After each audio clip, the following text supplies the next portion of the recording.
কত মানুষকে হৃদয়ের খামে ভরে নিজের সবটুকু লিখে দিয়েছি। কেউ পড়েছে, কেউ ছিঁড়ে ফেলেছে, কেউ উত্তর দেওয়ার প্রয়োজনটুকুও বোধ করেনি।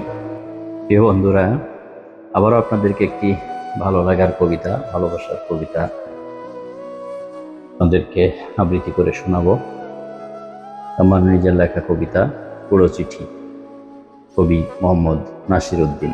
কাকে লিখি আজ আমার না বলা কথাগুলো, যে ঠিকানায় একদিন ভালোবাসা পাঠিয়েছিলাম, সেখানে এখন শুধুই বাতাসের বসবাস। কত মানুষকে হৃদয়ের খামে ভরে নিজের সবটুকু লিখে দিয়েছি। কেউ পড়েছে, কেউ ছিঁড়ে ফেলেছে, কেউ উত্তর দেওয়ার প্রয়োজনটুকুও বোধ করেনি। তবু চিঠি লেখা থামেনি, শুধু বদলে গেছে ঠিকানা।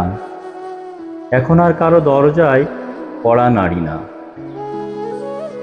অপেক্ষার ডাক পিয়নকেও ফিরিয়ে দিয়েছি।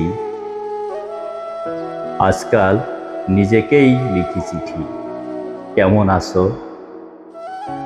কোনো উত্তর আসে না, তবু আশ্চর্য এই নীরবতাটুকুই সবচেয়ে সত্য মনে হয়। কারণ শেষ পর্যন্ত জেনেছি, সব চিঠির উত্তর আসে না, সব আপনজন আপন থাকে না, আর সব হারানো মানুষ ফিরে পাওয়ার জন্য হারায় না।